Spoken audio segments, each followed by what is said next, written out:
Ugh. We be recording. Yay. Yep. Okay, sorry. I've got 3 notifications on 3 different screens all at once as soon as I hit record. That was bad timing. Okay, I'm Matt. That's Matt. We are the Wrestling Mats, and we're going to talk about Raw. Might get Ghostface popping in again, which always is good times. And besides that, we're going to do what we do. We started a little bit later because, well, the game was closed for Monday Night Football. So Yeah. it is what it is. Yeah. As much as we are wrestling fans, we are also football fans, so we like to see the games. Yeah. Yeah. As anybody who watched last week would know. Especially if it's a good one. Or I'm just pissed at the Bengals for not being able to score more than like 3 points. Oh, yeah. That. I forgot about that, thank God. So, anyways, we're going to babble about Raw for, well, if people pop in for a little while. If no one pops in, then for like 45 minutes. Because, I mean, I don't know what to say about it. I'm sure. Well, how would you describe Raw? Um yeah, honestly I kinda liked it better than the last few weeks. Um I don't know necessarily to say if it was all that different, but I don't know. I was actually just more into it this week than I have been the past few weeks. That's Um, good. It's going to be real hard to be into Crown Jewel at 8 a.m. oh yeah, and next Raw is technically at 8 a.m. So it's basically get home from work and start watching. Right. So Pump for that that's 6 interesting. a.m. kickoff, that 6 a.m. countdown show they got too while we're at it. I ain't doing that. If you want me to do that, I gotta stay up all night and just go like, okay, I'm still awake. There's a chance I roll out at the start of the roll to bed at the start of the countdown, but not necessarily guaranteed. Um, I'll try to make Crown Jewel on time. I'm glad it's gonna be this Saturday and not next Saturday, because next Saturday is the opening of Duck and Goose season. So if it was gonna happen, I'd be like, I'm not gonna watch it when it happens. I'll have to watch it later, and catch yeah. up. Too bad. So I got birds to fool. I'm kind of with you. I did think this episode was a little bit better than the past, but not all that different in ways, but better. No, I kind of like the flow of it a bit more. Yeah. Um, I guess one sort of negative that I'd touch on the whole thing with just like out at the ring or backstage and them having to get the security and say like Nick Aldis there going like, oh, you break it up, you get out of here. Just is it just because I'm older and I'm realizing this is like so played out, or did they do this bad like in the Attitude Era where I'm just like, I just I didn't notice it. Like, was I blind to it then? I don't know why my vacuum being in this shot bugs me so much, but that's why I keep moving the vacuum. I looked over and noticed the vac.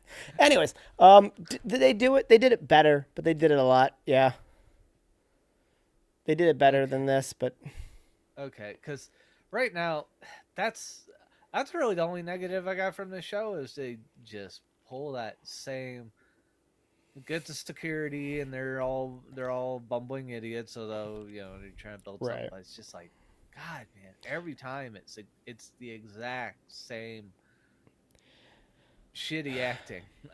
It's just awful.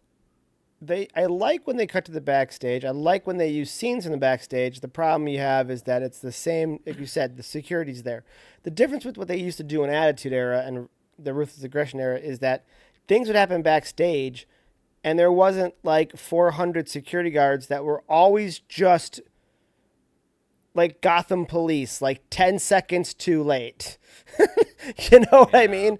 Like, that was never the case. Like, stuff happened backstage, like without the need for all the security.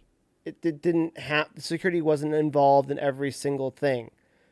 Um, and now it's there. So like you'd have brawls break out, and then other wrestlers would stop it or get involved, or something sneaky would happen backstage, and they'd be like, "Oh, are they going to catch the person?" Now there's none of that. There's an interview, and then like 9 times out of 10, the interview gets interrupted by a fight that breaks out in a different hall in eyesight. Like Yeah. it'd be great if like on the next LA Knight backstage promo, he goes, "Oh damn, you might want to go. There's going to be a fight. Going to be a fight right there, right off camera. You should turn that way. Like you know what I mean? Like call it out before it happens because it's becoming a trope at this point." Yeah. I mean, if I want to break down how the show's done, there is a lot of things that bug me just a little bit. Like, I have a problem with how they always do like the entrances in at the start of every show. They're showing them coming into the building. Oh, yeah. That's super unrealistic in the way they do that. I mean, they're trying to emulate other sports like basketball, right? Right, but like, it's always a miscellaneous hallway. It's always like, and they're just walking down the hallway at miscellaneous times. Yeah, it's just something that they can clear out, use, and keep fans and other jabrones from walking down and just. Well, yeah, it's all backstage. Use It's it all in for the fun. locker room area, but it doesn't bode any realism to me at all. Um, Well, I guess they're not fooling you. They're trying to get everyone else with like, well, no look one's. how real it is. So did they? So those four athletes do their own makeup, and everybody else in the roster hits the makeup chair after they get there. Is that what you're telling Yeah. me? Well, I mean, sometimes you got Rhea where she isn't all painted up. Rarely, straight but face. yes. But the rest of them, their eyeliner, their eyeshadow, the long whatever the hair situation is, it's all done for each one of those walk-ins. Yeah, well, yeah. So they obviously got to the arena, got their hair done, got their makeup done, went and got their luggage, went back to the miscellaneous hallway that probably leads to the gift shop, not the exit on the way out of the building, and then shot that shot. You just gotta bust that suspension of disbelief. You just gotta go like, wait a minute, wrestling is fake. I'm just saying, everyone come from, okay, here's the garage. We're going to shoot these shots coming out of the garage. Problem solved. You You know? don't see like Jacob Fatu coming through with a bunch of eyeliner on. He's He not doing his probably wears a makeup. little bit. No, Um, I wouldn't tell him that. I mean, I'd ask him politely. Hey, head kick. No. I'd kick him back. I, okay. Well, you try. Probably fucking tall. He is. And it would be I'd- better to attack his legs first if you're me, but that's a different, like, couple leg kicks go a lot further than a head kick on him. Him head kicking you ain't gonna be no problem. Listen, Like I didn't even have to stretch for that one. are we talking like a roundhouse or a super kick? Dealer's choice. Well, I'll ask how he wants to kick me in the head before he tries it, I Yeah, guess. how you want to kick me in the head before I insult you here? I didn't insult him. Johnny Depp in You- Pirates of the Caribbean wears You s- eyeliner. You say he wears makeup. Johnny Depp's character in the Pirates movies is a feminine weirdo. What about? He's hilarious.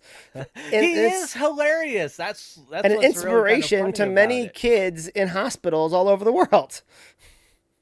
Sure, they love him because, well, he's a feminine weirdo, and that's enjoyable on, a full-grown adult man.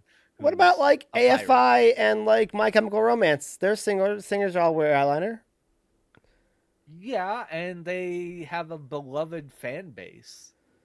Are you saying Jacob Fatu's fan base is not beloved? I'm just saying they are, but just not like because he's like wearing makeup. We're caught up like, in the as wrong he- part of this. as I he's think we're walking into the arena. Jesus Christ, Matthew! Why did we go down that tangent? I'm just saying, like the makeup isn't done. That's all I'm saying. Like Okay. it's not.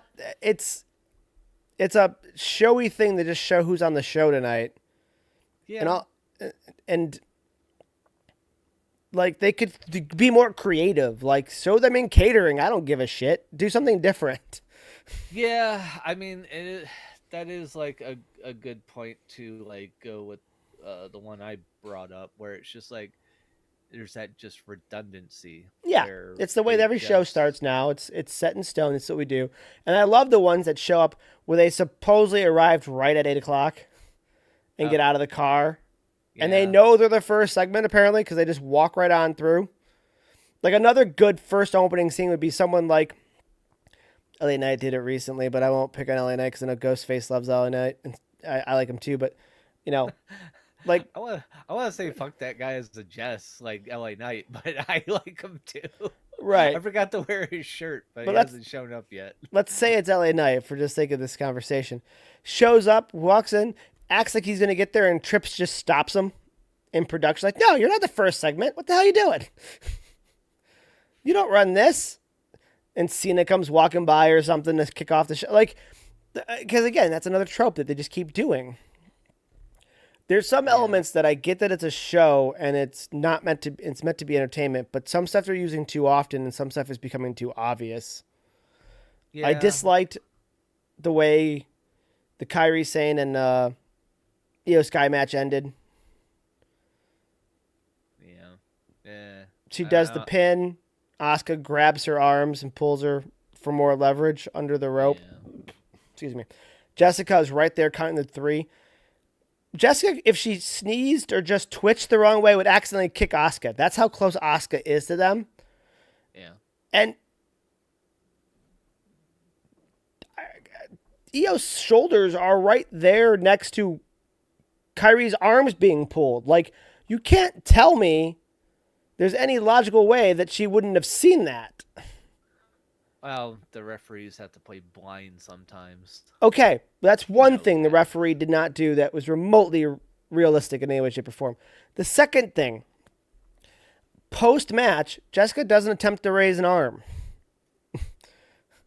Doesn't do anything. She just counts to three and then literally gets out of the ring. Maybe that's Doesn't what they were attempt to raise. telling And her. this has nothing to do with Jessica. I'm sure she did exactly what she was told.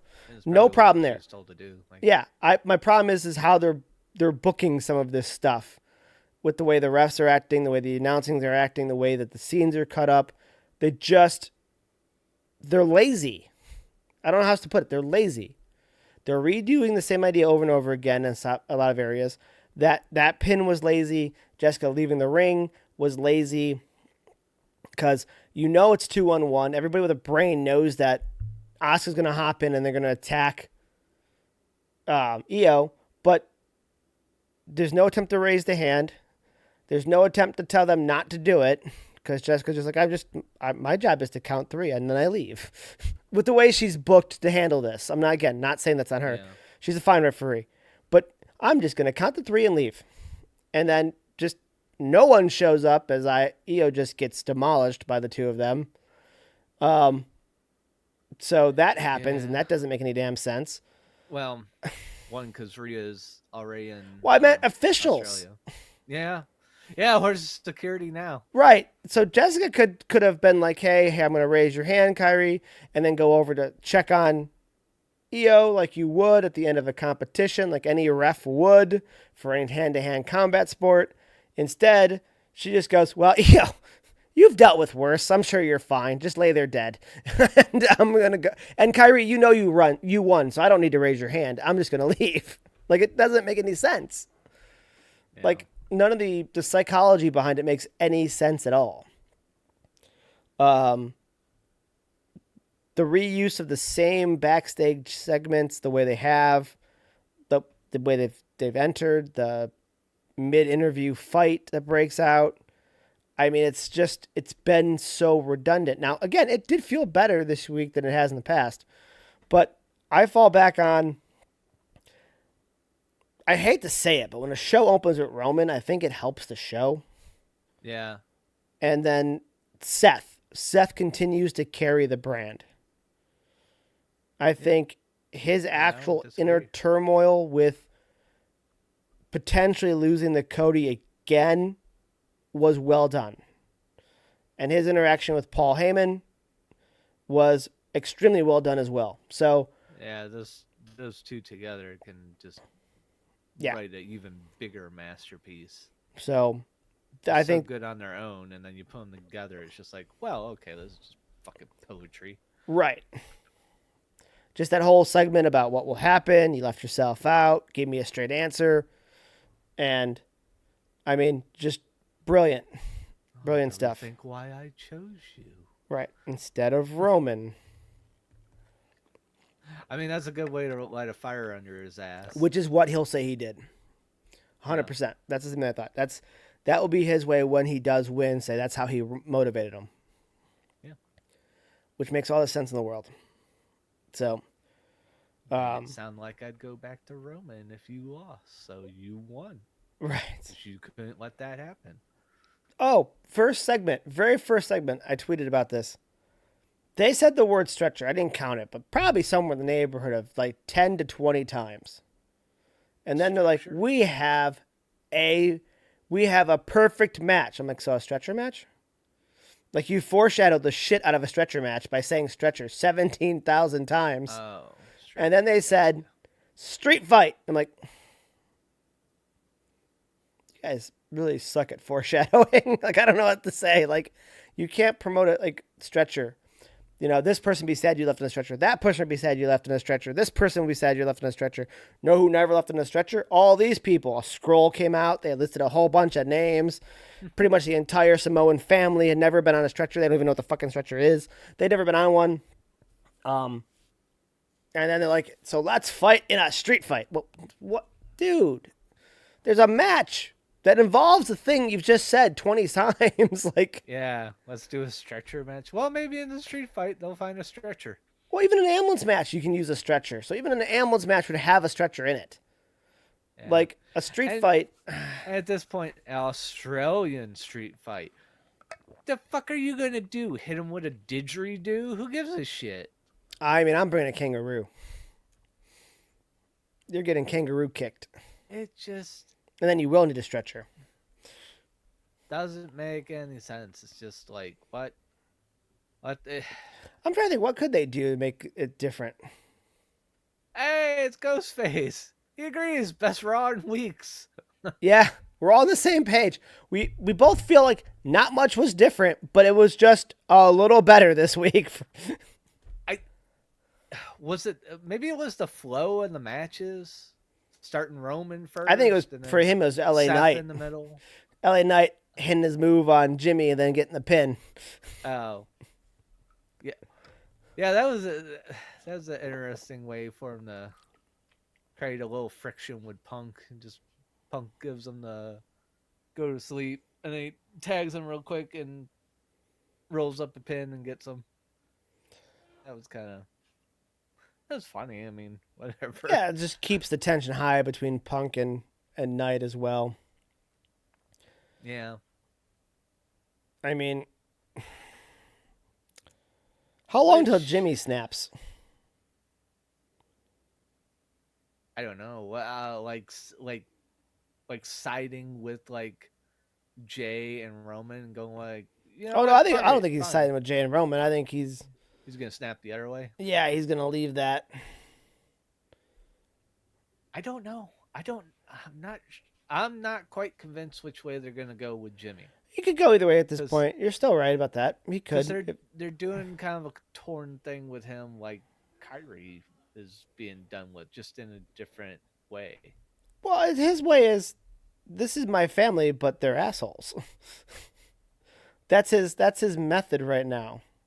Yeah, but if his non-family people are fucking, creating problems and lumping him into that stuff, he's potentially gonna snap and just join his family and go like, you know what, fine, fuck it, I'll be an asshole with him. I've done it before. Yeah, yeah. Done it before. I mean, that from a Jimmy perspective, I have a hard time seeing him go that way because he seems to be really struggling with a moral compass, and he was already the last one to see the bad in what he did the first time, like blindly following Roman for no reason.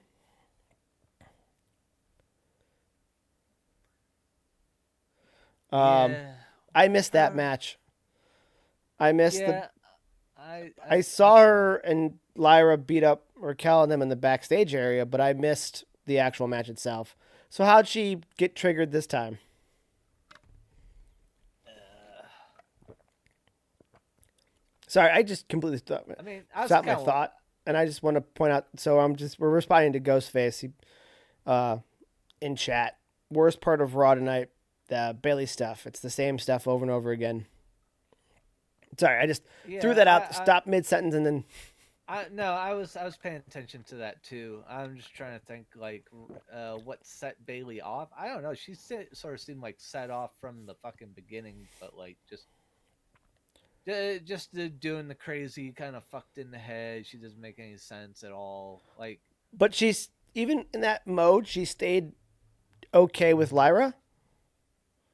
yeah, she was staying like friendly, happy, kind of upbeat with her until she got beat, and then was like, "We gotta go fucking chase them in the back and beat their fucking asses because they just, won the match over you." That's some character And it's development just, because 2 weeks ago she just would have beat Lyra up for losing. yeah, she like picked Lyra up. Lyra was like, "Oh shit, are you gonna fucking hit me?" And she's like, "No, we gotta go hit them." Yeah, happy go lucky. Yeah,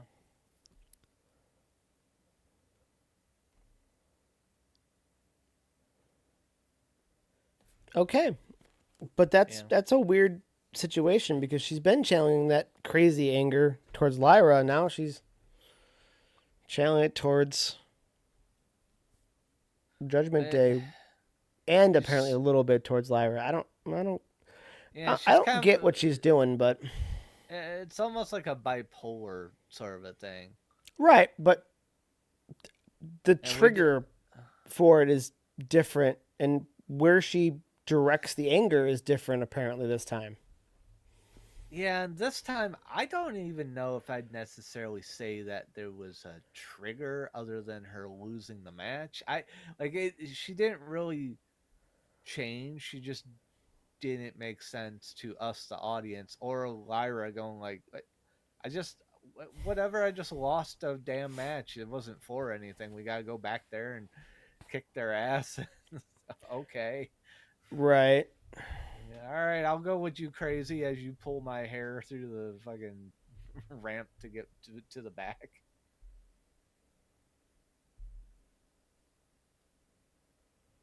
You could be. Yeah. For a moment during the Lyra Sand match, Lyra snapped it for a moment at the start of the match, Maybe. and Ghostface did call that Bailey's going to cause Lyra to snap. Honestly, I thought Lyra and Roxanne's match was the best match of the night.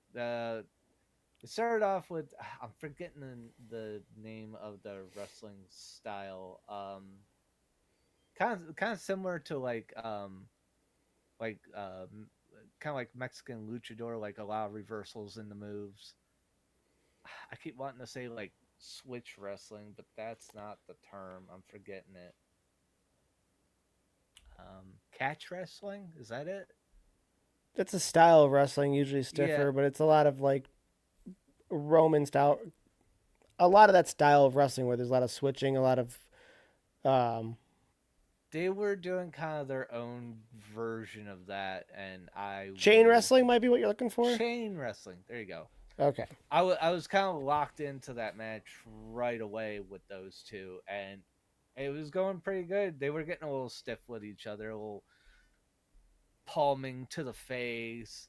Roxanne came with a what looked like a nasty slap to Lyra, just like out of nowhere. So they were kind of they were kind of getting into it, and I don't know if I can speak for the rest of the audience, but got me fucking into it. Just like, oh, these two little bitches are going at it. All right, cool.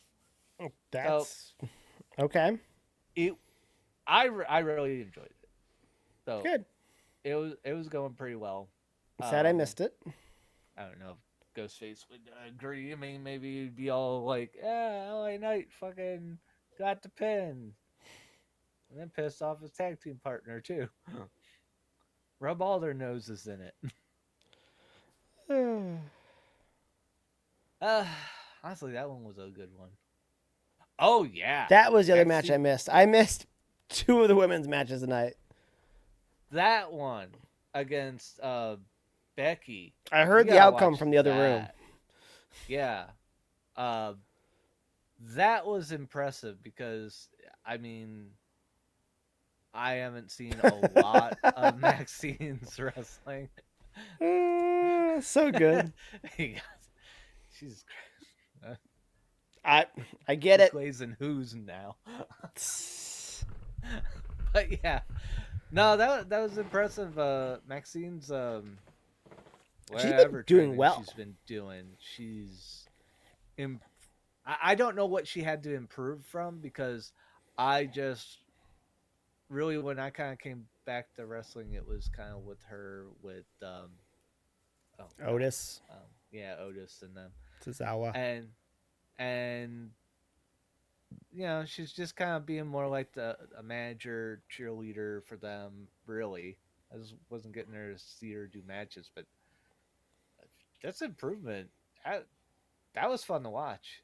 Yeah, the announcer sounded stoked for that match as it happened, and And yep, and Becky didn't do the Becky thing of not selling for her opponent and just going like, "Oh, you got me. Oh, you got me." That thing that she likes to do, where it's just like, could you make it look a little bit more real that someone's bouncing your head off the table? I understand you don't really want to headbutt the table, but like a foot away is not selling. yeah, she's a little bit distance on the table, but they have 72 camera angles, so she just assumes producer and cut to one that works. Yeah, well, she's got to do a little bit better on some of that.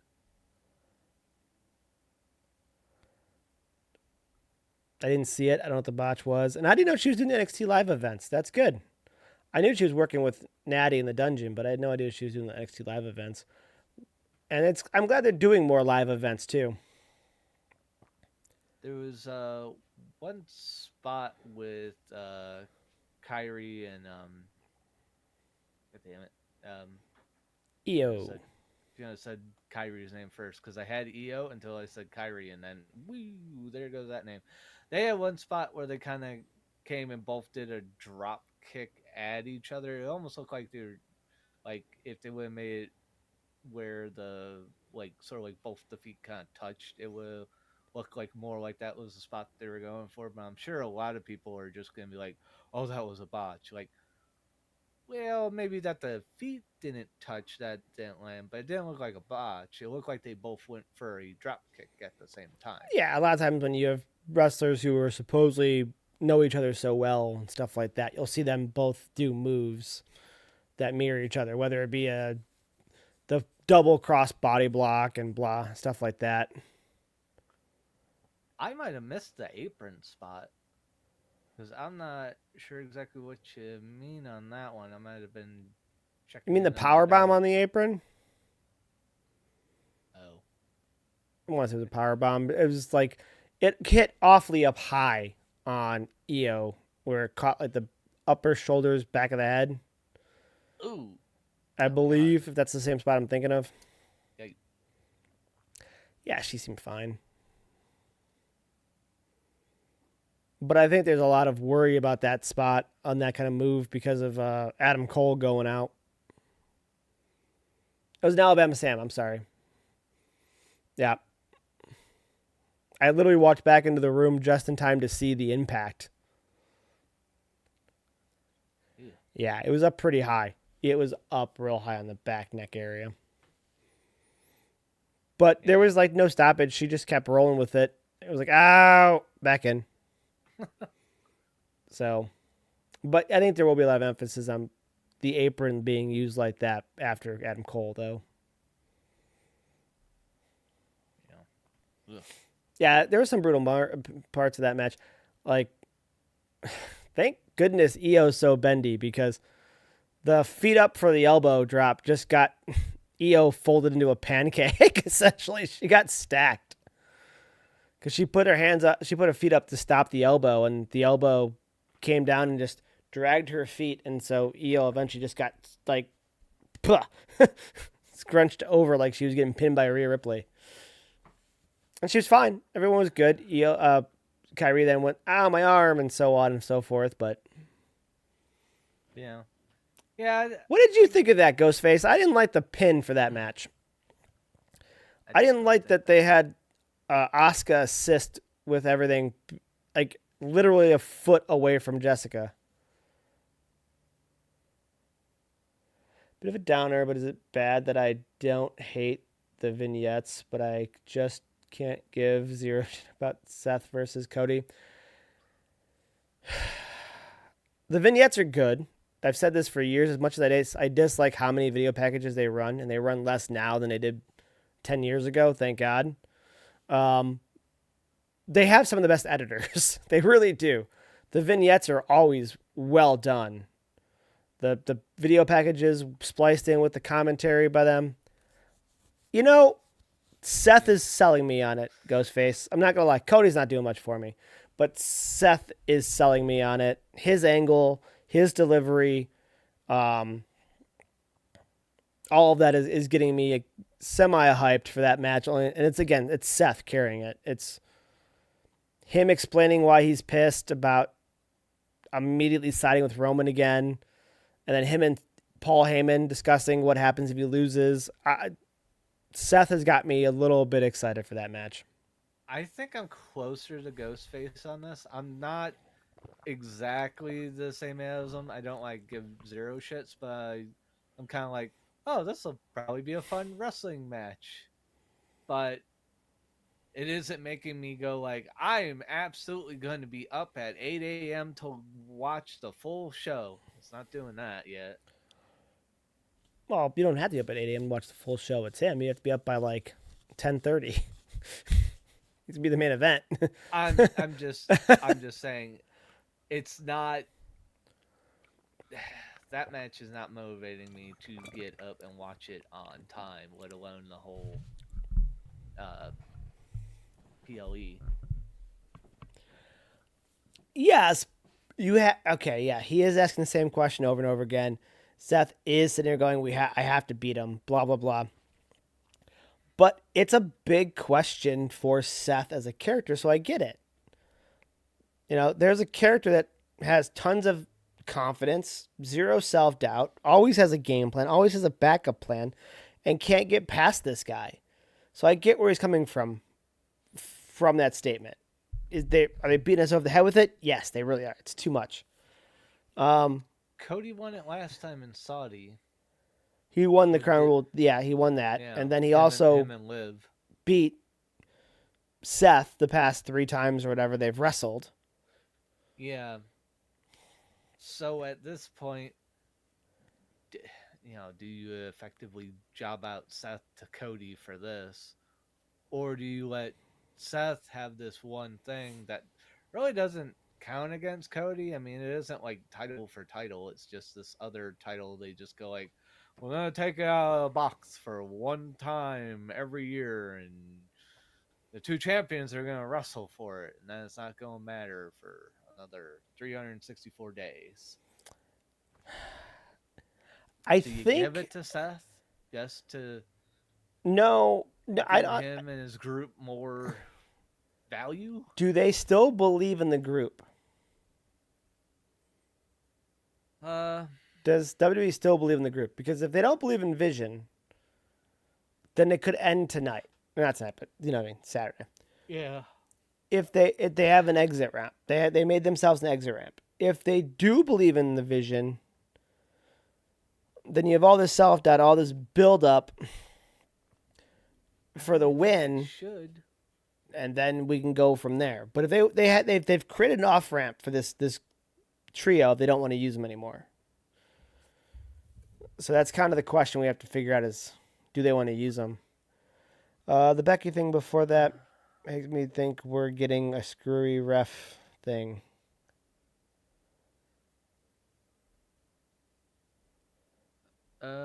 Yeah, we didn't have Braun Breaker at all tonight, did we?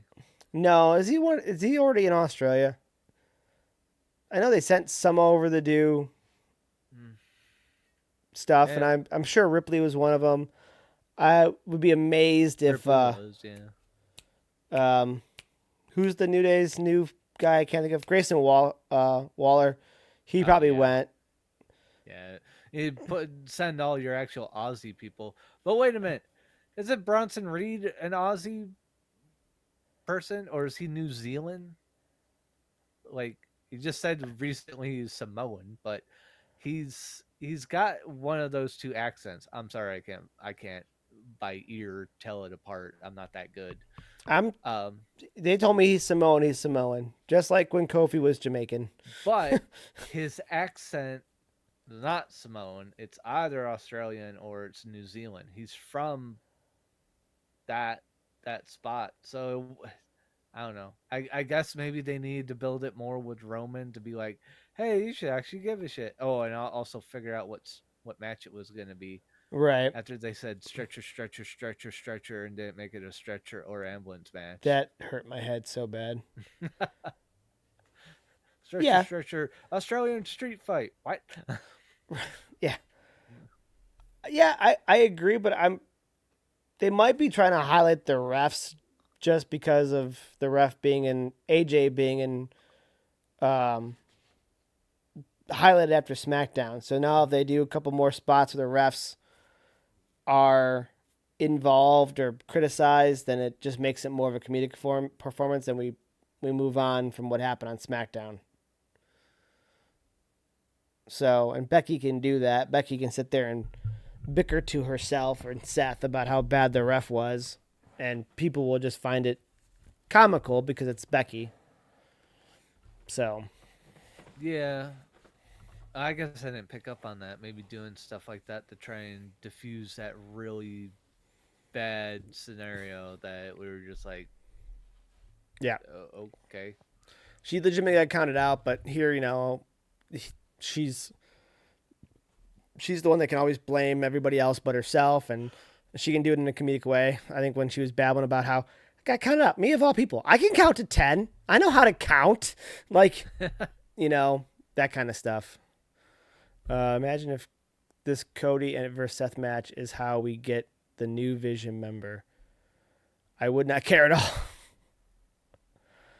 It depends on who the member is. Does it not? It does a little bit, but I guess at this point, the three of us can't really think of anyone that impactful that they would stick with them.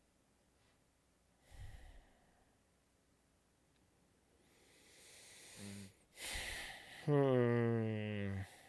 who else do you put on there? Hmm.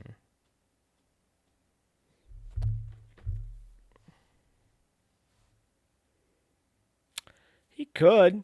Drew could help with Seth with leading in the war games, but are they setting up war games now? I know they need to be doing it soon, but I don't know. This for me feels like we're on the precipice of so many factions being started or growing right now. We are at like minor twists and turns away from the bloodline being reformed. If they want to go that route, I don't think Jimmy's going to go there, but it's a possibility. We're a one member away from joining the Vision to making that a stable that's incredibly, up there. And I still have this sneaking suspicion that Cody will turn and at some point he will be the Rock's champion. Hmm. So I feel like we're just at all these crossroads where all these things could happen. And I think that they're setting those up at this pay per view more so than War Games, but they need to be because War Games is November. It's right around the corner. What's it Instagram? I just saw a meme about the Rock's new movie where it's a picture of Triple H go like, "Hey Rock, it's Trips. I heard about your movie ticket sales. Yeah, you want to come back and face either Cody or Roman for this year's WrestleMania, it's up to you. Like it did that bad. I think they've killed this turn anyways. That would kill the Cena turn for good. I think they killed it. I think he was honest in his promo when he said that he and his friend made good TV, essentially. But that's all it turned out to be, and then they left him high and dry. I think that's exactly what happened. I think there was a grander story. The Rock bailed to go make a movie that apparently nobody wants to see, and left Cena to be a bad guy with no substance behind it. So Yeah. he bailed and turned around. I could see Cody being a bad guy. Cody's been the edgier, maybe not always the fan favorite. Even AEW, he was that way. So I could see him being a bad guy. And they already did ruin, in my opinion, they ruined 6 months of Cena's farewell tour. Yeah. And there's nothing they're going to do is going to fix that. Yeah, they made that suck. All that people wanted to do was cheer for Cena, and they just tried to make it miserable for people, but they wouldn't give in. Yeah, I mean, 100%. He did tell him to go F himself. But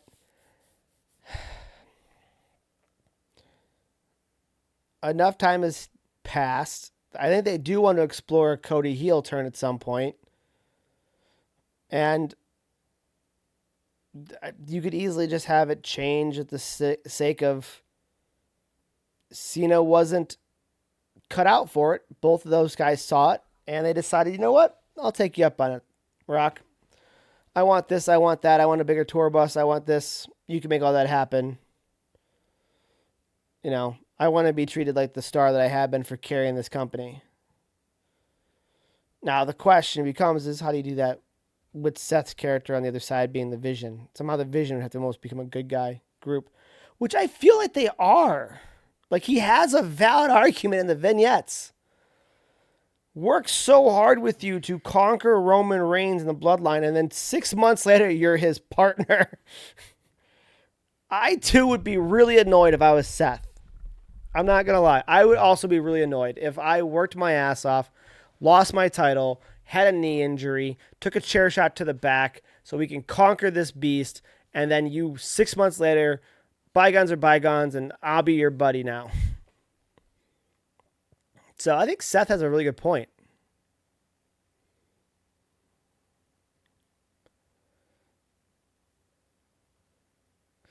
You're actually probably right. Cut to Yeah. October 2026. Cody's still going to be his weird face, and Randy is still going to be staring at the title. Yeah. You're probably 100% right. Can't lie. They just got to get more creative ways for Randy to stare at it. Like, I don't know, maybe with like binoculars one time, a magnifying glass another time. Maybe next time he's scoping it out with like a black light. He's just different ways to inspect this title and stare at it. As a telescope in the upper deck. Yeah, he's in one of the suites and he's just like staring. They cut to it's just him staring at the title belt on the little podium. Yes. He looks up and he sees like everyone's watching him, and he's like, "Oh shit." Yep. I don't know if my federation would be better, but it'd definitely be funnier. I mean, you get along with Vince and his funny scenarios. That's comedy. I'm like, I thought we were wrestling. We could use a laugh. I got a match I got to show you. I got the DVD of it. Maybe one of my favorite wrestling matches of all time was an indie match with Colt Cabana, Grado, who's a British wrestler, versus To Infinity and Beyond, which is Colin Delaney of ECW fame and Cheech. And it's just ridiculous. There's one point where Colt Cabana gets tagged in and he's like, I was legal. Why did you tag me? Like, he's like, is that even a thing we can do? Like, are you legal? I'm in the ring and legal. Like, there's a lot of like weird, bizarre tag stuff that happens. It's just a goofy ass match, but it's hilarious all the way through. Well, my favorite is, well, It doesn't age well because Joey Ryan got all that shit accused of him, but Joey Ryan versus Oh, Billy badass Gunn. Billy Gunn. Yeah. Suck it, touch it, suck it, touch it. Little girl Oh, runs we up to the got to ring. see that live. That was great. Yeah. That little kid runs up to the ring. You guys gonna ever wrestle? Because there were no barricades, so the little girl just runs up to the side. You guys, and Billy Gunn is like full hearted, like going, honestly, what we're doing here is better than what's gonna happen when we wrestle. Like, Yeah, like this is really my shtick here. Wrestling wasn't my strong suit. well, I mean, Billy Gunn could go. They never let him. They Yeah, never let him. But Joey but Ryan, there's a guy who was more about his gimmick than his matches. yeah, but also Billy Gunn was always modest too. Yeah, that's true. He's actually a really humble badass. Really, I mean, I'm tall, very tall too. Uh, Yeah, he starts being humble about his wrestling. He's just like, they made me a cowboy once. right. Uh, That's how well I could wrestle. They made me a cowboy. yeah. I'm not a cowboy.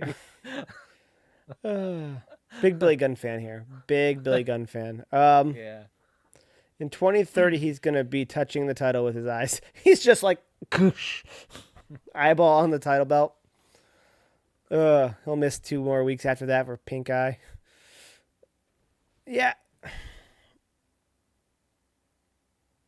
Yeah, he's held it a whole bunch. Why is he so big at staring at it? Like he knows what it looks like. Seems excessive, Randy. Calm it down. I wonder if the title can file a restraining order against Randy. Just like the New Day was trying to do petitions to save the Spanish announce table for a while.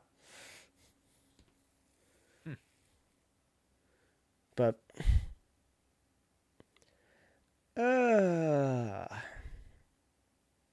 it was a better episode though, I agree. What else did we like about it? You missed us ranting about disliking the entrances, or me disliking the entrances.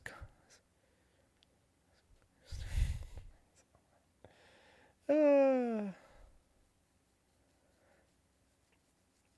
Yeah, instead of staring at puppies now, it's just staring at the title.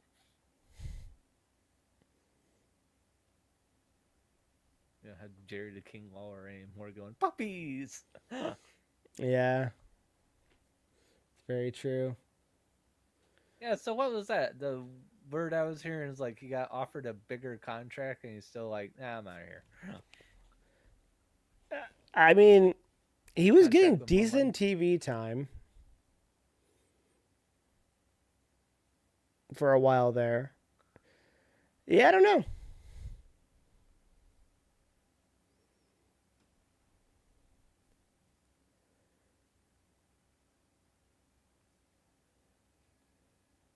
Yeah, but I mean, right now it's like if you go to AEW, there's like at least a 50% chance you end up in Don Callis' family. The thing is approaching corporate ministry level in size. It's like half the roster right now.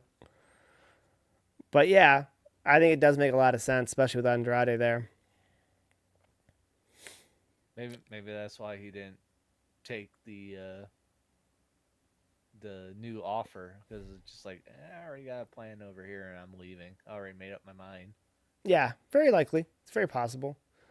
I think AEW is gaining a little bit of ground. So, I kind of at this I've never been against AEW not gaining ground, so I I kind of think I'm more for them gaining ground right now because if they gain ground, I'm hoping it improves the product of WWE and we have more nights like tonight where like, hey, it got better and hopefully it can keep getting better. But they gotta clean up some of those redundancies.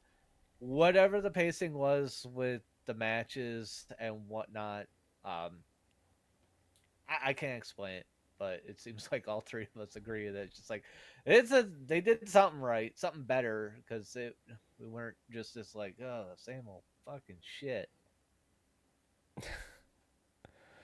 I'm not keeping up with the 2025 invasion angle. So outside knowing Matt Cardona's in it, I don't know who else is in the invasion angle of that. To be honest with you, Ugh. also big Cardona fan because he spent a lot of time on the indie scene here, and he and Chelsea Green are two of the nicest people I've ever met in person in the wrestling scene. So, That um, that 2001 invasion angle. God damn, too many fucking egos got in the way of making that good. that You should have been had amazing, and yeah, it got screwed up. you got so much of this talent that was built somewhere else that you didn't have to have your ego fuck it up. You could have used it to your advantage and just had phenomenal ratings, but you just decided you want to shit on all of them to go like, we won. We already know you got everybody. Fucking Well, use it well, idiots. yeah. Disappointed all of us. Well, he did pick a few favorites from the ECW group and the WCW group that he did like. Vince did like. I mean, RVD and the Dudleys got highlighted like crazy eventually. Well, I mean that wasn't. That was part of the invasion. Rob Van Yeah, Dam versus it was Team ECW versus Jeff Hardy at literally the pay per view called Invasion. yeah, but I'm talking about the ones that he. It was the WCW invasion people that he shit on because he was investing in ECW. Not much. People Yeah, still but weren't getting paid. some. Yeah. Well, I think that's because Heyman wasn't paying him because Vince was paying Heyman, but I think Not Heyman was. much. Yeah, but it was still something. They were basically them and WCW were using them as like a farm system. Like, Well, they okay, stole good, you everything know from what's him. going on They here. stole the whole Oh yeah, brand. They stole the whole attitude. They yeah, stole the gimmick. yeah. The both of them did. Yeah. Well, WCW did it very poorly, but yes. Yeah, um, yeah. They did kind of a sadder version of Raven's Flock. I mean, they got some build up to it, but it was just another one where it was just like it just fizzled out, Yeah, kind of he like Hogan Sting did. yeah, well, I think the only one that went on out of the Ravens flock, I mean, Perry Saturn just progressively got weirder. Um, but Kidman worked out fine. Yeah. Um, But they couldn't progress Raven's storyline the way that Paul Heyman did in ECW. Actually, I think the entire documentary that Raven has coming out soon, which I sent you the yeah. IG story for that one, talks about how much Paul Heyman loves Raven's character and building that character the way they did. So I just don't think Yeah. anybody could have done what they did. I think Raven was kind of doomed no matter where he went after that. Not doomed, but not be at the same level of belovedness as he was with the ECW crowd too. Because the ECW crowd related to him because his appearance, his attitude, his I don't really give a Still to this day, I'm amazed by that crowd not like getting that upset about the crucifixion spot with Sandman, dude. where I've been to Raven indie had to crowds. come They out don't and care. apologize. The indie crowds do not care. Well, They why did that one? Why did he have to get back out there and apologize to them? did that not cause like Kurt Angle not to come out or something like that? Uh, yeah, and it caused Kurt Angle to be like, "Don't you show my face on this televised So ever that was probably again." part of it. Is that I'm sure Kurt Angle was billed to be there, and if he's not Yeah. coming out, then Raven's got to go apologize for the reason why he's not coming out. But Well, I mean, them the wrestlers that talk about like that was a line that they crossed that was not okay there. right? I mean, I don't know if the fan base truly felt that way or not. I'm sure I some did. I guess I'm with you on that. That's why I'm still surprised about it to this day. Where it was like them, they cared. Right. I don't think the fans cared. I think maybe some of the wrestlers cared more because a lot of them didn't.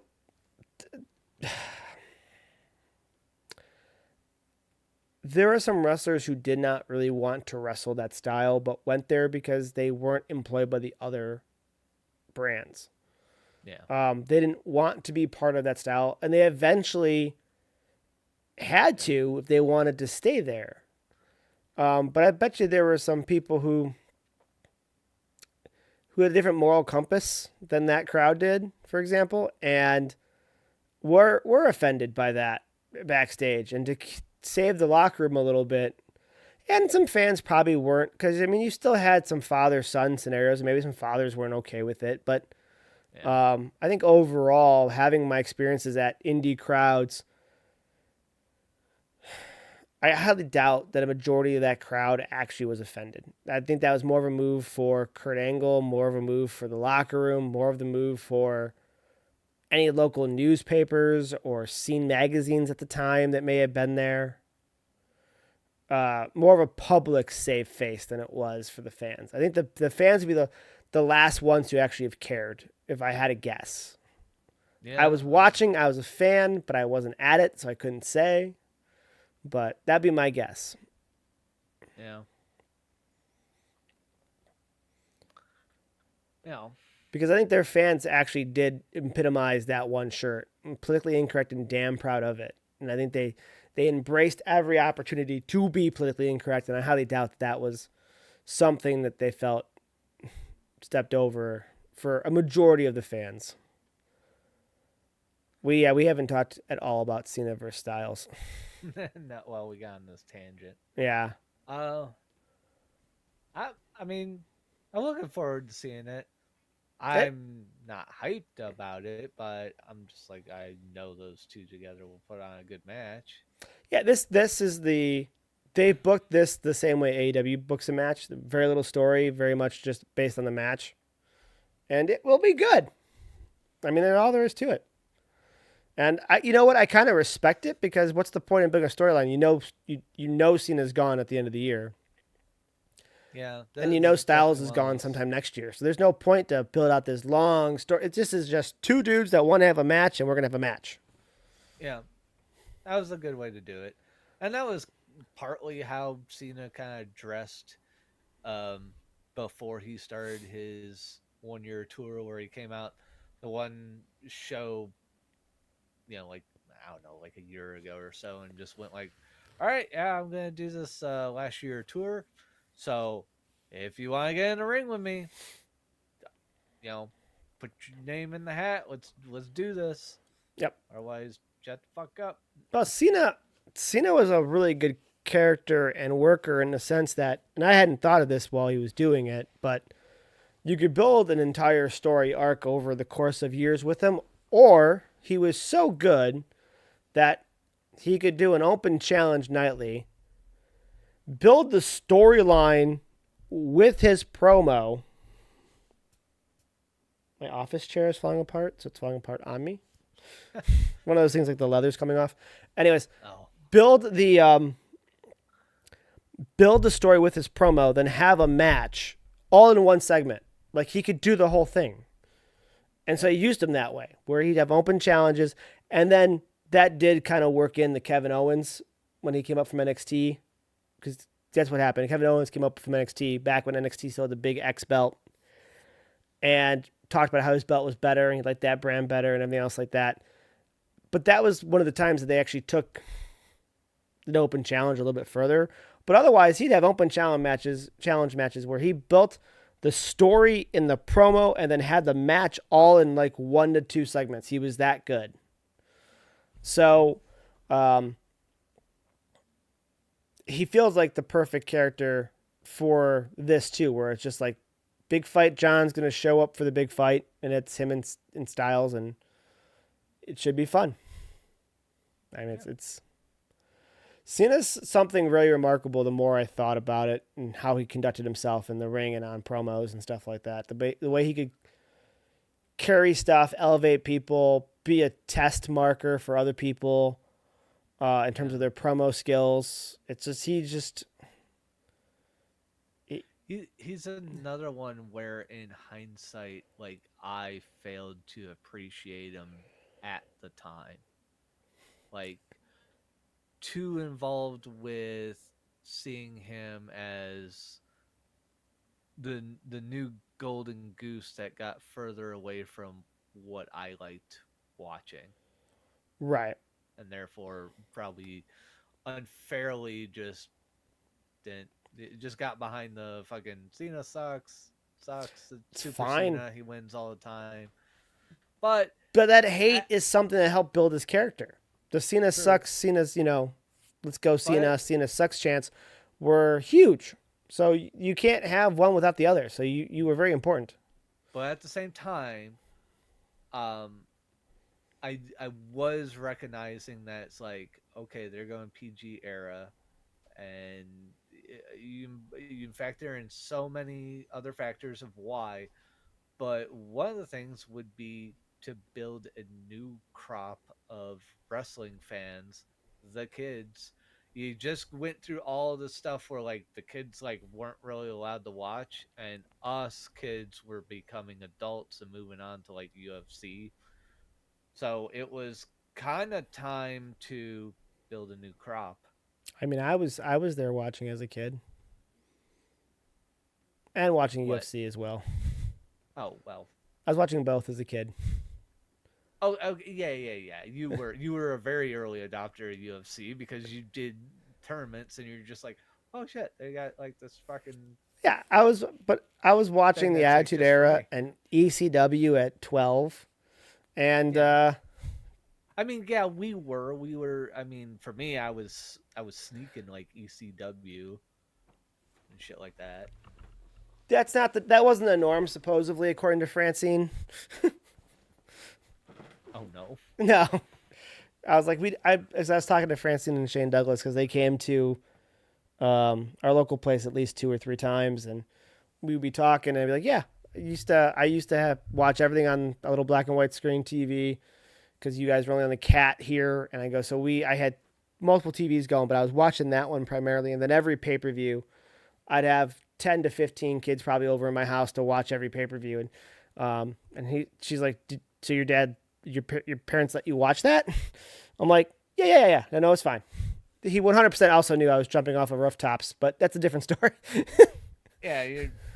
I mean, And so she's like, so you what had one of what the what? cool dads. I'm like, yeah, I guess, and that. Yeah. When your mom got sick, your dad didn't give a shit. He's just like, yeah, it's fine. Right. He he got you and understood your temperament and just like we already did a good job on this kid. He's fine. It's just fine. My parents knew it too.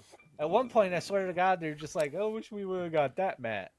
I Uh, brought that up once, and they're like, "How could you say that?" I'm like, I don't know. I kind of grew up thinking I was like the bad kid, at least out of me and my brother, and they're just like, "Well, you kind of were." I'm like, "Well, yeah, kind of. I wasn't that bad. It's just like you were sneaking out of the house to go get laid in the middle of the night while you're in high school." I'm like, yeah, but you only knew about the one time.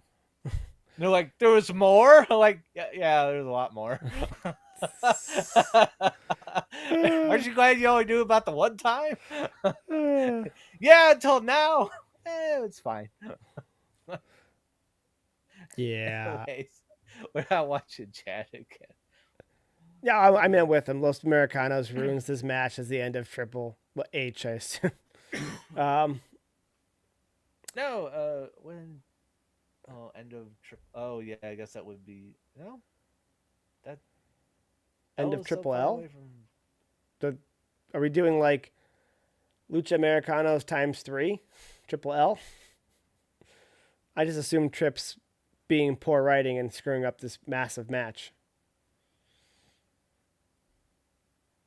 Yeah, I don't know. I don't know if that's supposed to be typos or you're trying to be sneaky with what I can't trying to get imagine. across to us. I mean, what do you? This way you save face and Cena can win, and Styles doesn't lose. I guess would be why you would do that, and to push the Judgment Day, Los Americanos, Dominic feud with AJ. So I see why you're saying that now that I think about it, Ghostface. There's a lot of reasons why they would do that. And you're right. I hope it doesn't go that way. Come to think of it. Would they do that? Have like Dom interfere, and then there's a Cena Dom match? The only way it makes sense for a Cena Dom match is if Cena really wants to put Dom But over on his way out. yeah, which I could see Cena maybe getting on board with that, just like liking what this kid's doing and how far he's like grown. Yeah, I could see that.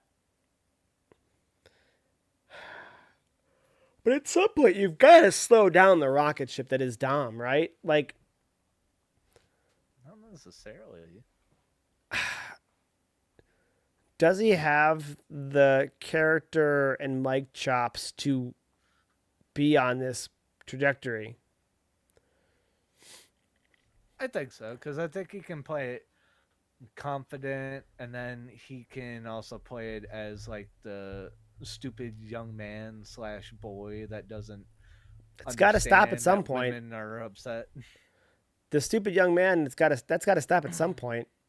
If he's Well, gonna you let more of the confidence take over at that if he's point. gonna beat people like John Cena and Rusev and some heavy hitters, he's Well, gotta he can't be like fumbling so and bumbling his way into every win like he's been. so I meant like confidence in the ring and more like that Oh, he's stumbling working great in fumbling the ring. I'm not like that disagreeing with you. like the stumbling and bumbling when say it's like or like maybe when Liv comes back and deals with what's been going I on. meant like the way he's winning in the ring, for example, Hmm. um, with the quick pins, things like that. And then once that's done, you can have him have more confidence, but I don't know if he's got the speaking chops right now to be someone who beat Cena.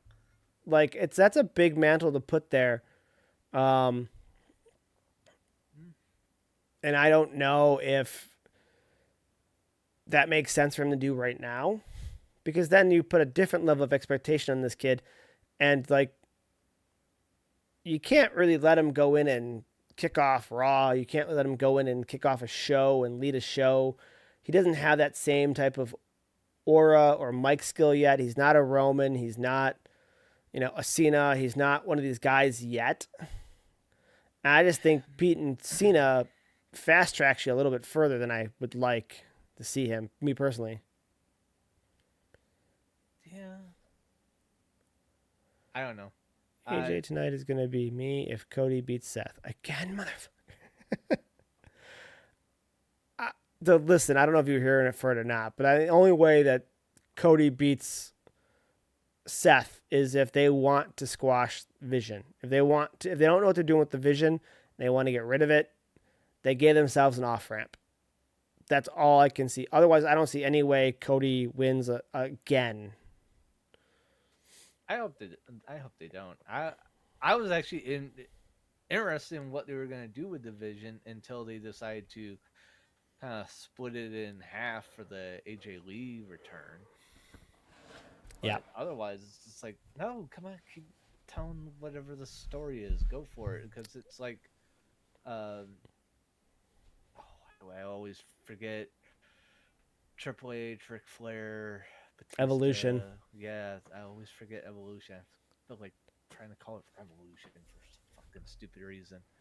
It, I mean, it's like like not a recreating of that, but like kind of like doing the same idea. But the two veterans, the one that goes for the big title, Seth, and then you got your wise man, I think that's kind of Flair what esque Ghostface in a is getting way. at too. If he wins clean to prove that he is now 2005's Triple H. Yeah. Honestly, I think he ought to win, and I'd say, yeah, win clean. Um, I mean, Cody's cemented in there, but I want to see more from Is he cemented Seth in there? and the Is he Hall of Vision. Famer? Is he cemented? Is Cody a Hall of Famer? Yeah. Is that a serious question? In WWE terms, yeah. I I think so. At this So it point, took 2 years. That's all it I, took. at at this point, I think it's I'm kind of his with you, whole. Ghostface. I think it's his whole career where he. Right, but that's not how WWE works. WWE doesn't work that way. It's not the Wrestling Hall of Well, Fame. It's WWE Hall of Fame. They don't even acknowledge you went someplace else 99% of the time. well, they could still get away with not acknowledging that he went anywhere or did anything else. He could simply say like, he starts out this one gimmick, doesn't like it, leaves as Right. Stardust, comes back doing his own thing, and I mean, just takes over. I mean, Yeah, without Cena here, they have to he's not acknowledge the part that he helped start a rival brand just to get attention. well. If they're gonna do it that way, then that's the way they're gonna do it. But I mean, he is the guy. He is number one with the kids right now. I thought that was your boy. Jay's really good with it, but if they're starting to turn him heel, that's gonna drop. I I kind think of wish Cody's they gonna would turn. win it. We'll see what happens, but Yeah, I don't think I from a don't know. WWE standpoint, I don't think that at least not a first ballot Hall of Famer. He's gonna have to be a minute. The accolades compared to like say the Miz, for example, the number of titles and everything else, and reigns and times of reigns, and like I just a great wrestler. If there's a pro wrestling Hall of Fame in general, he definitely deserves to be in it first ballot. But I don't think WWE wise he deserves to be in there right away. Right away, no, but eventually throwing him in there after he's retired, like some 10 years after he's retired. It would be a minute. He'd Yeah, be, and you I would. don't think he'd be the star of the class. Yeah, exactly. I agree with you there, but I still think he So future is a Hall of Famer. yeah, it's heavily predicated Okay, on 2 years worth of work though. That's do you think Michelle McCool's a Hall of Famer? her husband is. Exactly. I don't think she is. I and that's also another factor where he's risen to this stardom where he was just stuck as Stardust. And it's like, fuck this, I can be something more. Proves himself. Okay, well, we're gonna leave out how he kind of did that. He Well, did it all in they WWE. could move they could show some of the New Japan stuff and the indie circuits and stuff like that. Where he played more of a heel in all that time. He had the black hair for a lot of it. Hmm. Joined the Bullet Club for part of it. Yeah, Um, so he's had all this other stuff to rise up to become this. They're not gonna say exactly how, but we say they left. But then it's she may have to also wrestle at least one match but there's also the in tie-in WWE. with his father and his brother. Right? They did nothing with his brother. They made his brother into a character that was ridiculous. Eventually, it was ridiculous. Yeah, at first it was uh, pushing boundaries in the '90s, Okay, that's fair, but I mean, and he was, for the most part, with the company for years. There was a little bit of back and forth, and he's not in it currently, but no, he's still loving it up in AEW. true. But I think even he's a future Hall of Famer just because that Gold Dust character is, I mean, just in WWE is just, it's an iconic character, whether you liked it or You're not not. wrong. I'd say that his brother, as Goldust, has a better chance getting in as a Hall of Famer for that character than Stardust does. Yeah, but well, I definitely would say Stardust would Yeah, but belong that's in what they there. thought of him essentially. They did have him team with Ted DiBiase's kid for a while and some stuff like that Yeah, too. yeah, But but I think it's just Michelle McCool wasn't bad, by the way. I just do I think she should have jumped to the Hall of Fame? No, but there was such a scarcity of women that the ones that were getting used were doing good things, and a lot of them do deserve to be in the Hall of Fame. But How long was she in the company? What I think I saw was 2 years. that's plenty of time for Cody. Well, Cody had all this Yeah. time before that. At Stardust and as a tag team with Ted DiBiase Jr. Yeah, where he just kind of floundered as mid card and wanted more, and WWE said, "No, we like you here," and he went, "No, I can be more." Came back as more and has proved himself. I mean, Would they it, say no?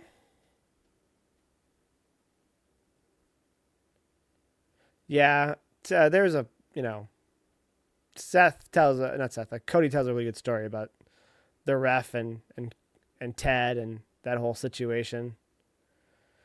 That's definitely a better story to go listen. Just Google Cody, Ted, ref, and you'll get the story.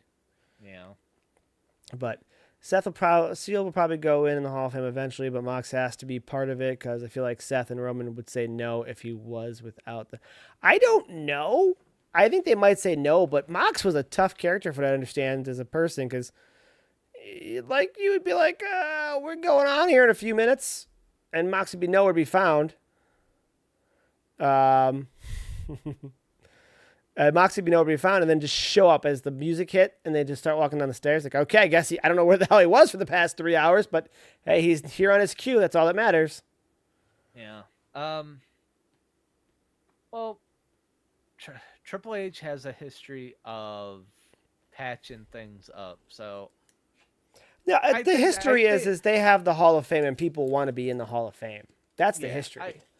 and to be in the Hall of Fame with that group that really originally got those three over so that they can move on to these solo careers. I think that's something that Triple H could really talk him It into. helped, Like, but they both Seth and Roman were NXT champions before. true, but was Mox. I don't think Mox was. That's the point there. I mean, yeah, sure, NXT champions, but put them together as a group on the main roster, it exploded like pretty much right away with the three of them. Did it not? As far as I remember, it did Pretty quickly, yeah. pretty quickly. Left So a who really inducts big him? mark. Punk?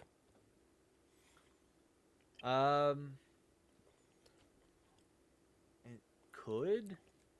Because that was the start of their run, is they were Punk's little bodyguards. Yeah.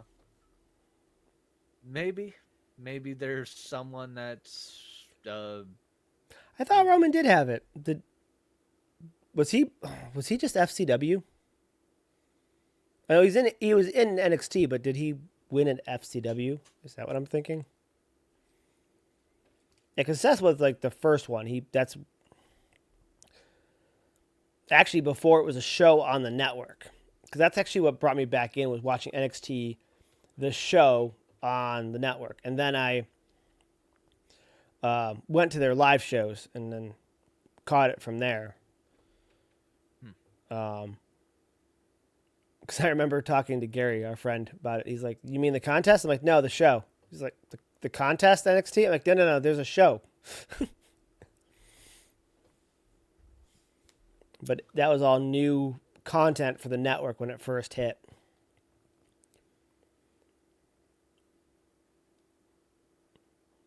But could be. It could be. You could have the. I'm still leaning towards Punk. The other option isn't an option either, because it would be Bray Wyatt, because they had the Shield feud with. Now the Flock is in my head. Bray Wyatt's group I can't think of right now. The name of. The Wyatt family. Thank you. That's Yeah, all it was just the gone. Wyatt Just family. just It's not- gone. it's not That was Wyatt's gone. Sick, but Wyatt family. Heyman's another possibility too, because Heyman was technically one in the storyline paying the Shield to be the bodyguard, so to speak, and then the Wyatt family. That was the big feud everybody was waiting to see. Was that one when they squared off? But yeah, they'll get in. Mox will be there. Everybody wants to be in the Hall of Fame. It's the only Hall of Fame that matters. I think Tony Khan could actually steal part of that notoriety if he actually made a real Hall of Fame. Like if there was a physical place, like down in Jacksonville, you could go see, he might be able to start stealing some of that fame because there really is no WB Hall of Fame. They talked about it when Vince still had it. That's true. They did keep beating Ryback's ass. I forgot about that. But yeah, they actually made a real building. Ryback back. Feed me more. Wasn't that his saying at the time? Yeah, feed me more. I think if they actually did a real Hall of Fame, it might steal some luster from WWE's because all WWE has is a big ass warehouse where they hold Shotzi's tank for hostage.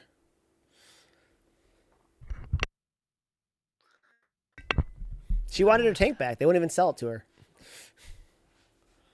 Yeah, So, I mean, she had a they new had one. they had the warehouse with all the Yeah. old stuff. Like that's where the SmackDown fist is. It's sitting in the warehouse. Mm-hmm. It's still there. You got to go to WrestleMania. You got to pay $1 bazillion and go to a WrestleMania, and then you'll see some of the stuff brought out at Access. Yeah. So when I went to Access, they had a whole bunch of like, Asuka's gear. They had old title belts. They had Warrior stuff at the time. They had a whole display of a lot of the past, but you had to, and we had Saturday Night Main Events, entrance ramp and entrance way area over there. But if you don't go to WrestleMania, you're not gonna see these displays. Yeah. Cena's got a headline 2026, right? I'd say no. This is the last year. It's not making it to 2026. He meant for the Hall of Fame. Oh, for a Hall of Fame. Hey, listen, Okay, Stephanie could have yeah. some hella stories, man. I'm watching Stephanie's speech. She could have a lot of stories talking about being put up on Undertaker's cross thing. Yeah. Yeah. Wait, time out. That's okay, but Raven gets in trouble? Yeah, I mean, they did to Stone Cold too. They stuck him Yeah. up there on the entrance ramp up above Taker, and Stone Cold's like, "Please don't fucking break and Owen hurt me." Yeah. Yeah. Where's okay, I'm gonna have a question with Angle's moral compass here. It seems like a few more dollars made it okay. And it fit the character Yeah. better. I get it. Yeah, Because well- Undertaker, blah blah blah. It makes sense. I get it. I just throwing out there like, wait a minute, there were crosses and all kinds of stuff going on. Was Angle actually in the company for the Ministry or for the Ministry of Darkness or corporate ministry? I don't think he was. Was he in TNA already? I don't think he was in TNA. No. I mean, you know how Taker went from that to the American Badass. Right. Did Angle? When did Angle show up? Did he show up at the end of like Ministry Taker, or did he show up? I want to say he was during there the then. American Badass time. Kane showed up in what, 98? 97, I think. Okay, 97. I just watched something recently. No, you're good. You know the character better than I do, so. So in 97 he was still dark and evil. Austin was running around, The Rock was running around at the time. Yeah, wasn't that the same time as like when Angle tried to pretty much kill Shane McMahon with the entrance ramp? The entrance ramp or the glass? The at glass in the top? entranceway. That's what I meant. Yeah, when it was supposed to be candy glass and it wasn't. Yeah, and that it was like "Oh, 2000, 2001, it's like wasn't it? this Plexiglass. I'll just ram your fucking head through it. There we go. Problem solved. Yeah, it was ballpark same time frame, maybe a little bit, but and if it happened before, then he really has no excuse. He shouldn't have wanted to have been there. I'm gonna have to look that up and figure out True, timelines but it here. was bad enough when Hunter spoke for 3 hours and everyone was sleeping. Yeah, Hunter wasn't great, but I think Stephanie has more charisma than her husband. And I think people just like Stephanie better. All the wrestlers were kind of fucking tired too because they just fucking performed. So of course they're falling asleep in their Yeah, but holding chairs. it after a SmackDown was a bad idea. As I mean, I guess that was a good way to get them to get some sleep because usually they're all wired after performing. They get all dressed up, go there, sit down in seats, and just nod off like Yeah, old men. I enjoyed listening to Triple H talk. I've always enjoyed his storytelling where he's just sitting down talking.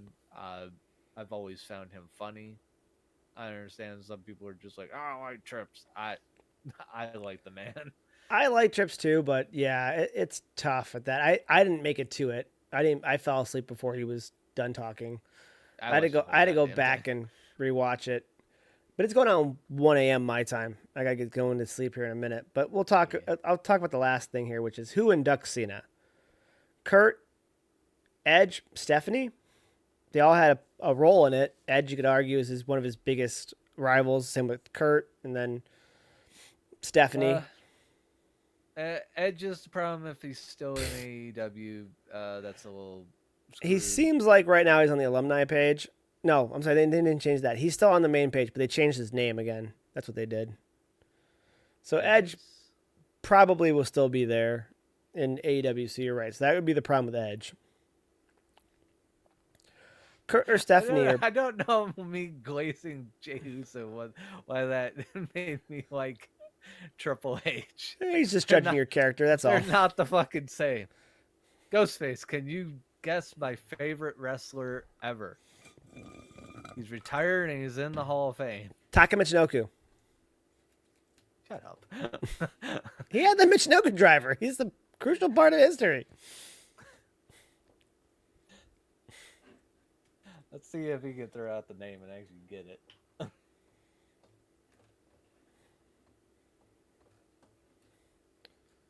Ultimo Dragon was always good. I liked him. No, the fucking Undertaker. We're old, dude. We're old.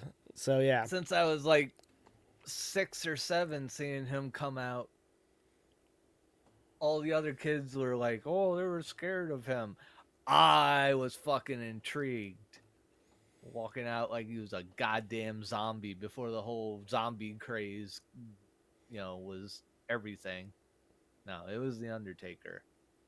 Fucking sit up, no sell shit Undertaker. Freak people out. Oh, fuck, he sat up. That Undertaker.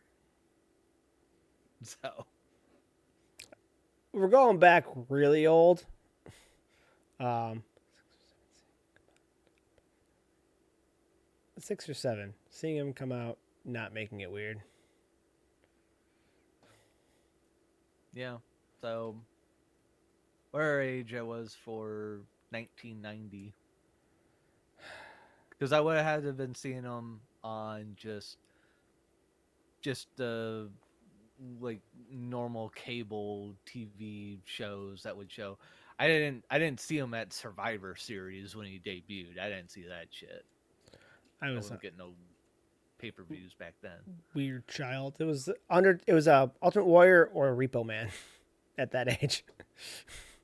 I am now 42. Coco Beware, actually, also. Oh yeah, God. It, talking about how like he spiked Coco and then Coco had beef with him in the back and wouldn't let him go. He's like, "You want me to take you out in the parking lot and kick your ass, Coco?" He's just like, "You spiked him. Now you're gonna kick his ass." Yeah, but he was afraid of fighting the Road Warriors as a newbie. That's another story he told the One Yeah. Dead Man show. Oh yeah. 40. So, yeah. Anyways, he's 40. I'm 42. So there you go. So yeah, we go back a ways. Yeah, a bit, but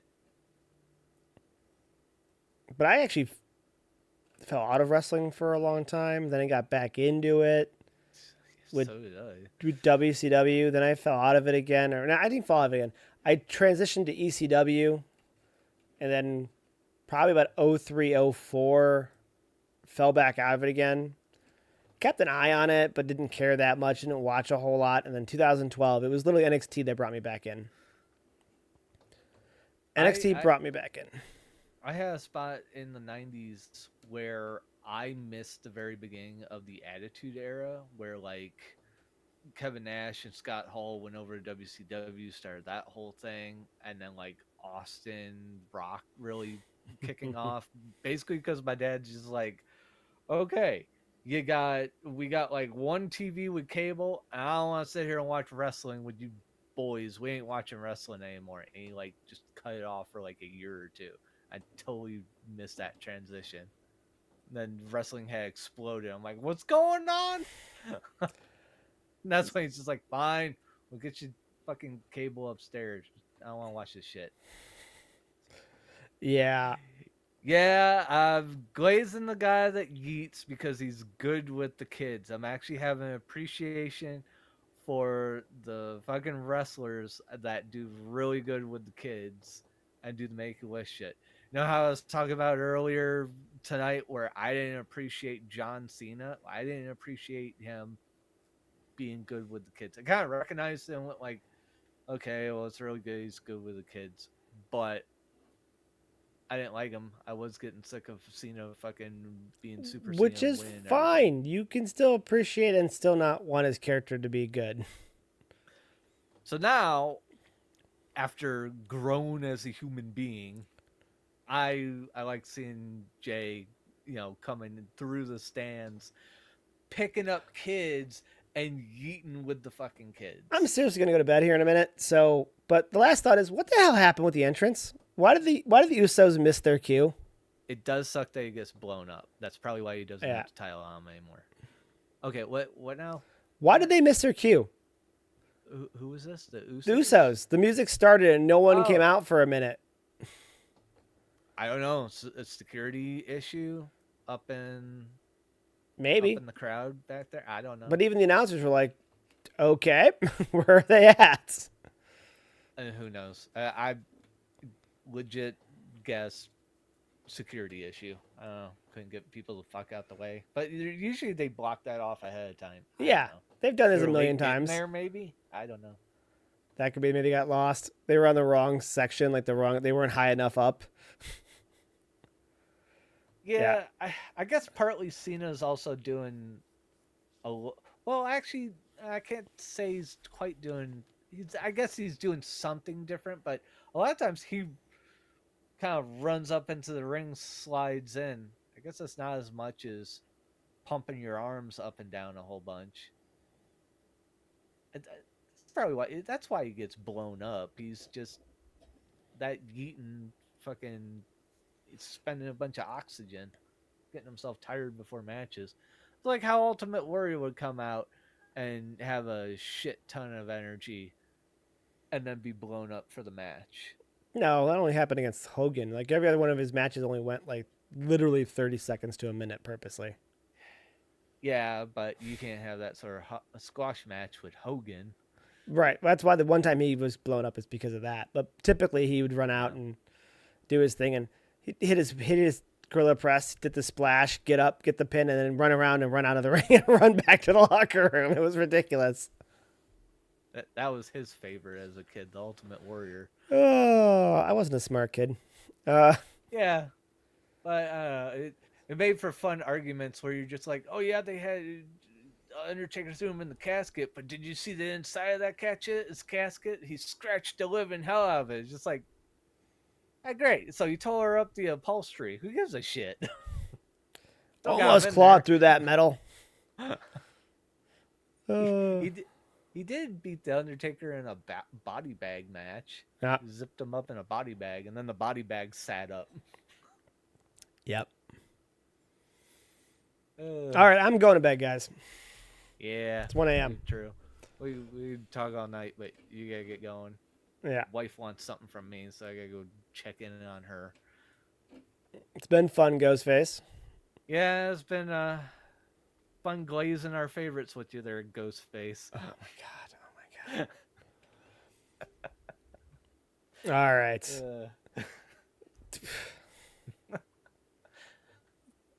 Yeah, I don't even know where to end with that. So it's been fun. We'll talk to you guys again. We should try to do something over the weekend, but I can't guarantee it because we got Crown Jewel at way too early in the morning on Saturday.